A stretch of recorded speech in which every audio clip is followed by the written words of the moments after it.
Hello and welcome back to the Ikki campaign Abridged. Previously we took down the Mori big time, destroying their armies and advancing through their territory rapidly.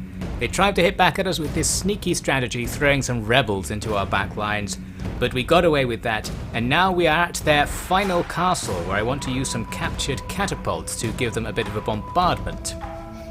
My grand plan failed miserably right away, like any good plan, because as it turns out, the range on a mangonel is not great enough to shoot between the deployment zone in a siege and the castle, and they can't move, meaning they're actually really bad for sieges unless the map happens to let you deploy close enough to the castle, and on this map in particular, this is the closest point. Actually, all of the deployment zone was really far away.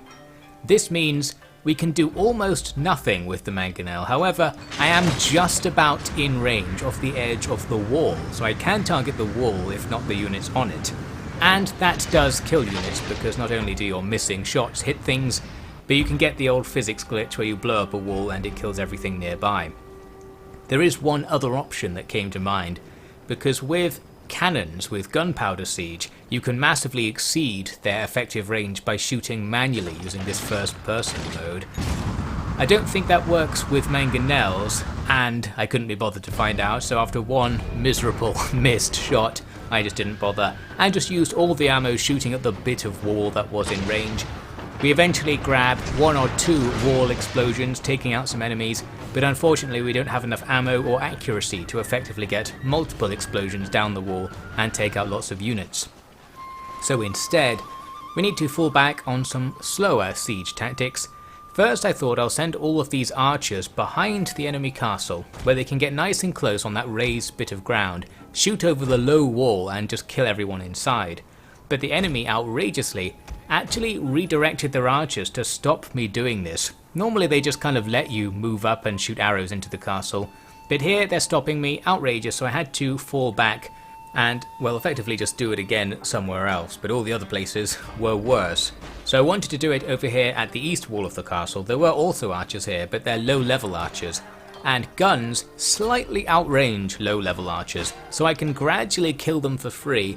This is very inefficient because most of my shots are going to be missing, so we'll use up a ton of ammo just to kill a few enemy archers, but once that's done, we get some freedom. We can move archers to be right up next to the wall, and they can arc shots in to start depleting the defenders before we have to go in ourselves. Here's their general, who stood right next to where the archers were, and does not seem to mind. Sometimes the AI does run away when you start shooting them, and sometimes it doesn't. I don't know how it makes the decision, but clearly it can just take the shots, and here is an irresistible screenshot, speaking of taking shots, as the enemy general just gets annihilated by a huge barrage of arrows. How our guys down outside the castle even know where he's standing, I don't know, but they've worked it out, and we are grabbing the kills. So obviously we can do that to all of these massed Ashigari units and militia units, to just deplete them. They can't rout because they are unroutable while they're inside the castle, so you can't really get rid of the enemy units. You can just lower their numbers, and then you have to go in later to kill them all to the last man or go for the capture point. And here we are, sometime later. We're almost 45 minutes into the battle now. We're really skipping forwards in this one. Because all of this takes a long time, just means you don't take many casualties, which could be handy. Although, as I said, this is the final battle of this war. And basically now we're just going to grind them to death. We easily have enough numbers to win. We're just going to take disproportionate losses because the enemy can't rout and we have to kill them a lot. So just need to dish out the orders, use the sprint thing in combat to handily use the fact that it takes you back up to fresh stamina even if you're not doing a charge, so it's handy to sprint, quote unquote, while in the middle of the melees as they go on. And soon enough we are winning this battle. They even sent a unit outside the castle, which is quite unusual for the AI. They came and walked into the front of this little Yari wall I can set up, and that's probably not going to go very well for them. Plus, now they've come outside the castle, they can rout, so after killing like 3 of them, off they go. That saves some time. Now, to save you some time, here's how all this ended up looking. We did lose 1 full unit in that final melee, but the enemy army's dead, we're done, and the Mori are done too. We completed a mission to kill a general that I apparently had. The realm divide is approaching by the looks of things. We're actually almost there, which is a bit awkward, but we'll have to deal with that as it comes. And there's the confirmation message I was looking for. The Mori are gone, and we are now at peace. We have no enemies right now, and you can see on the diplomacy map at the top there that going to the left is kind of the next logical move for us, especially with Realm Divide approaching. The right-hand side of our territory is going to have to be a kind of buffer, while we have all of our troops dealing with the stuff to our left to try and get the edge of our territory up against the edge of the map, the safest possible setup. But that's not going to happen right away. After the defeat of the Mori, I spent many turns just setting stuff up, setting up trade nodes and moving my troops about. And one thing I did in particular was start getting ready for this incoming realm divide after that warning reminded me of it. We need the right hand side of our realm to be pretty fortified because I'm not going to defend it with any troops, or many troops at least. So right there you saw I was building Osaka Castle at Osaka Castle, turning it from a fort into a historical location that will probably make it better to defend, who actually knows. Meanwhile we're gathering troops and setting up some small garrisons in the main choke points into our territory. But yes, most of our troops are actually going to ship out for the upcoming Shikoku campaign. One thing we'll need to do is see what we're up against. So I sent a ninja to scout out the coast here, and we see some Ryozoji armies and a massive death blob of Shimazu armies. As you can see on the mini-map, the island is split between these two factions, and the Shimazu are probably going to win the war between them. They are at war with each other. So that actually gave me an incentive to attack sooner rather than later, because if we attack now, we might be able to take advantage of the Shimazu probably killing some of the Ryozoji forces while we attack them from the other side. So come spring, I was ready to go. You can see I've got a couple of ships sneaking around, hoping to see can I land some troops somewhere over here while our troops hit the enemy's front line. So I'll have an army capturing castles behind their lines to interfere with their campaigns against me in general, and just be a bit more fun than sending all three together through the initial entry point, the land bridge, quote unquote. By the way, most of the gameplay at this point for me was public order management, and usually I wouldn't talk about this, but here I'm going to mention it because it is making a significant impact. We get something like -7, -8 public order in most places that have 100% Buddhist religion at first. And it does take a long time to give them the Ikko religion. So all of this Mori territory is a nightmare to maintain, and I'm basically constantly juggling units and trying to stop any of them rebelling, and not using enough units to do it, so that we have more units available for our frontline campaigns. So I don't know, next time you see how big my army is, appreciate the annoying struggle I'm going through to have those extra 3 or 4 units in there. Now I tried to start a war against the Ryozoji by joining the Shimazu's war to get an alliance with them. They were not interested in that, so I just declared war normally. However, my grand plan to march right at that castle in front of my set up forces here was ruined. I was clicking and noticing that nothing was happening, and then I realised it's because of this boat. The boat's zone of control means I can't use the quote-unquote land bridge, so we need to take that boat down, and the only way I have to do that is to use the 2 boats that were transporting all of my troops. So with that, the plan to do anything particularly interesting is off, and we're going to do this in a slightly more traditional way. We're just going to have all 3 armies attack the first enemy region. Now we want to attack the castle first, of course, to effectively cancel out that nice powerful army inside. Then our second wave pushes the reinforcements away. That might be enough in other circumstances, but the army inside the castle is quite good, so we can't just use our 2 sacks to auto-resolve it or anything right here. It's packed out with Nodochi Samurai, and they have some good Ashigari in there as well. So I needed to wait for them to sally, or for this 3rd army to get involved in some way. I was a bit hesitant about landing the 3rd army here, because I thought, what if something comes out of the fog of war and attacks it, since it can't move after it's just landed. But then again, that's probably not going to happen based on what we saw a turn or 2 ago, so we throw the army out, and now they'll just have to wait and see what happens. As for my ships, well, they're just going to hide, because we can't contest the enemy on the waters at all. We do have some issues with public order as previously mentioned, and they're going to start to impact the campaign, because there was actually a revolt down here at the other end of our territory that I just couldn't prevent. I didn't have enough units available to get rid of a sudden spike in public order issues due to the return of Buddhism, which I think the Shogunate is responsible for. So we're going to have to fight some rebels over there soon enough. As for the Ryozoji, they did absolutely nothing in their turn, so we move up, clear out their reinforcements who just run away, and that gives us a really good balance bar for the siege, an unexpectedly good one actually, so we can just delete all of those nice units for free, which is a great start to this conflict. And there we go, we've got our foothold on Shikoku Island. The Ryuzoji have already lost their main force in the area, so we need to storm on and get some more stuff. On the note, we can take out the upper half stack of troops this turn, since both of our support armies could reach it and it already retreated. And that's another nice deletion of some good units, thanks to the fact that auto-resolves are kind of generous when you have a big advantage. It just gives you a couple of casualties on every unit, you'll just replenish them in a turn, and that's that, the enemy army is gone. We actually have enough points to keep going right now, and hit that next castle. This is the edge of the Ryuzoji territory in this area, in that the next castles after this are in the Shimazu zone, and we're not at war with them.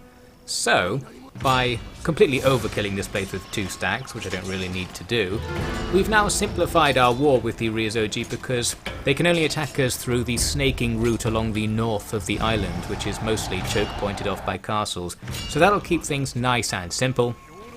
And one of those castles is this one right here, and our main force moves out to take that right now. So yes, now the Ryuzoji are going to really struggle to counter-attack us, even if they do have troops left over from whatever the Shimazu are doing to them. We will of course have the same issue with public order around here. It won't kick in for a few turns, but as that wrong religion public order debuff builds up, we're probably going to have to come back to these places we've just captured if I am actually bringing all the troops with me to make the next attacks, which I want to do because they could be dangerous attacks out there in principle. And on the topic of public order, there was another rebellious situation right here, where some place has lost a bonus or something and has gone really negative all of a sudden, and now I don't have troops enough to actually stop it rebelling. All I could do is move troops towards it. It kind of looks like maybe I can garrison, but all of our troops will just about run out of points before they get there. So I started throwing units over there, thinking, well, I'll put them there to fight the rebels next time. The issue we had though is the rebellion spawned kind of in amongst where all of those units ended up. So now everything we have is in the zone of control of this rebellion. My original plan was to go into the castle. We've already got quite a few units in the garrison. We could get a stack together there and quite easily stop the rebels, but we can't move because we're in that zone of control, so we can't do that, and it ended up being a situation where I just had to wait and see what happens unless I want to attack them with my small force, which I didn't. At least though, these 2 stacks down the coast need to come up in this general direction in order to get back into the war with the Ryuzoji. So, at least one of them can kind of go and overlook that situation. Even if we actually get conquered, we can immediately counterattack without too much strategic loss. Now, the main force carries on to the next castle. This one had a little stack outside, but I've actually got night attack on this guy. Since he's max level, I've managed to get all of the decent skills on him, so we can do that attack for free. Had the chance to make a vassal, and I thought, well, I will make a vassal here because this is kind of an interesting choke point. There is actually a route to this castle just to the left, to the north of those mountains. So this is a little strategic plug, where no matter what happens in northwest Kyushu, we can fall back to northeast Kyushu and be safe in our little domain and lock in place the stuff we've got so far. And we might need to go back if public order gets bad, of course. Now that rebellion has to now attack all of those little groups of troops because while I'm stuck in their zone of control, they're also stuck in my zone of control, so they have to do this. We do not have to fight them, however, and I'm not going to do that here. Even though I could sacrifice these units to try and whittle the enemy down, I thought, no, I'll run away and try to avoid battle, because if we do lose the castle, they can come along to team up for a castle retaking mission. But that's not going to happen until this battle is done. They are attacking the castle. We've got 1 unit left over as reinforcements and some stuff inside to defend with. Not the worst setup ever. We do have some numbers, so we're going to use the castle to see how far we can get with this. I started setting up with this weird column formation. Someone had said in the comments this was a good idea, so I thought I'd use this battle to experiment with it. Meanwhile, we've got 1 unit of reinforcements as mentioned, and they come onto the field but draw the attention of 2 units of enemy troops, so it's 1 unit of our Archery versus 2 of theirs. I thought we'd be okay here because we can use Yari Wool, so I figured this first unit, which attacked head on, would just die, but checking the numbers, both sides are kind of dying at a pretty similar rate, so we're not getting any definitive advantage. It is the long Yari wall that makes you invincible. The Yari Wall for regular Ashigaru just makes them strangely strong. But yes, it doesn't seem to be going very well right here. Perhaps the mod has some effect. In this case, we don't get to experiment anymore because their other unit flank attacks, and that's going to ruin the Yari Wall. And now with just overwhelming enemy numbers, that reinforcement unit is going to die. So now we move on to the castle battle once the enemies start climbing up. Obviously we'll pick up some kills there, depending on how many troops they decide to send up the longest climbs. So most of the infantry are attacking the west. They've got some bowmen coming up in the east, and we get a nice early skirmish battle with them going where they're just not paying attention to us while we shoot them. Good stuff. And you can see I also kind of chickened out on that column formation thing. I thought, actually let's fall back to something I'm more familiar with, and that is everything that can do Yari Wall kind of hangs out near the capture point. Everything that can't do Yari Wall just goes forwards to bait out enemy arrows and to reduce enemy stamina by just fighting them pointlessly further out. So the obvious plan is to try and get them to go towards the capture point and run into the front of Yari Walls. I managed to draw in all of their archers, since they were all targeted onto this one unit of Yari run-in. By having them fall back, their archers get tricked into climbing up the wall, so that not only kills a bunch of them, but means they're much more likely to just end up in melee and not kill us all.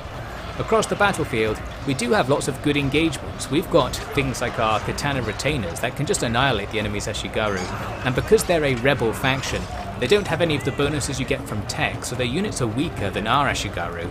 Plus, they can rout and we can't, so even if they can mow us down with numbers, we're still going to trade very efficiently since they will always rout and then lose a bunch of men trying to escape.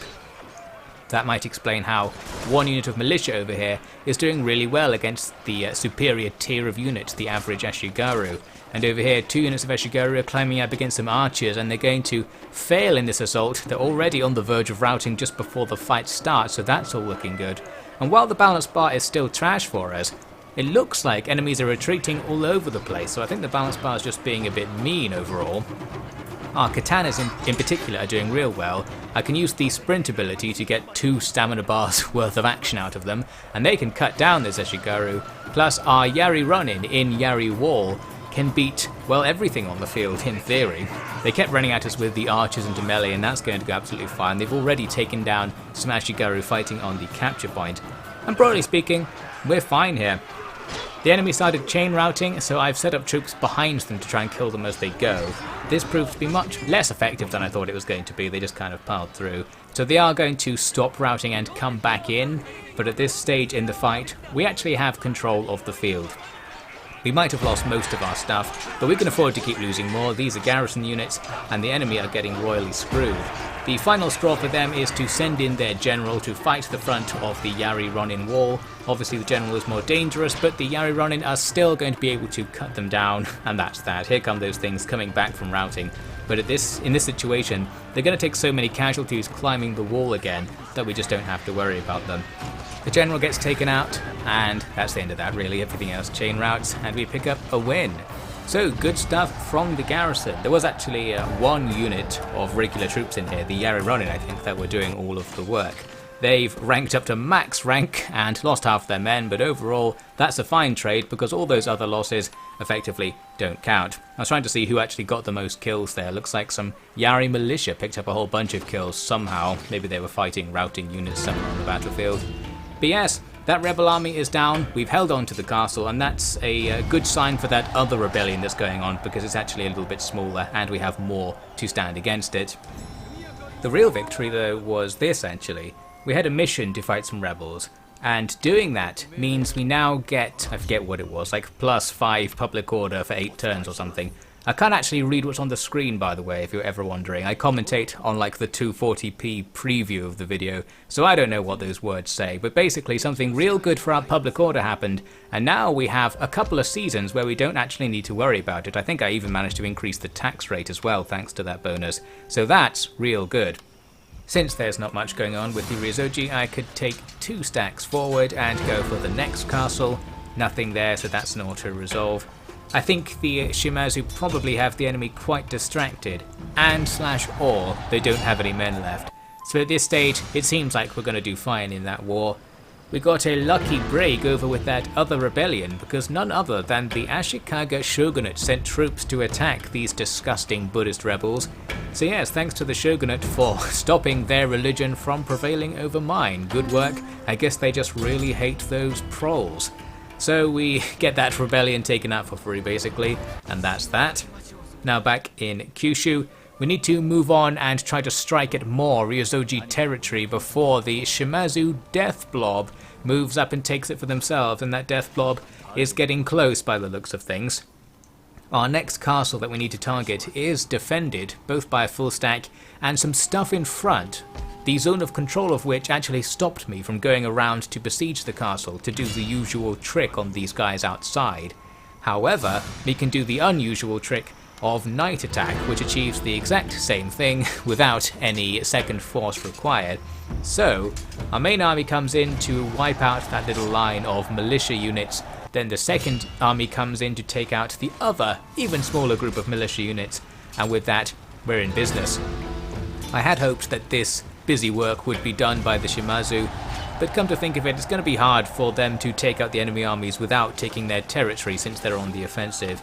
So yes, we have to do this legwork ourselves, unfortunately, but fortunately it's all auto-resolve territory, including this final battle, because my third army arrives in the same turn, and we get that balance bar, and that's another situation where it's like, yep, I'll just delete those good units, all those samurai, all those long Yari Ashigaru can just be ignored, and boom.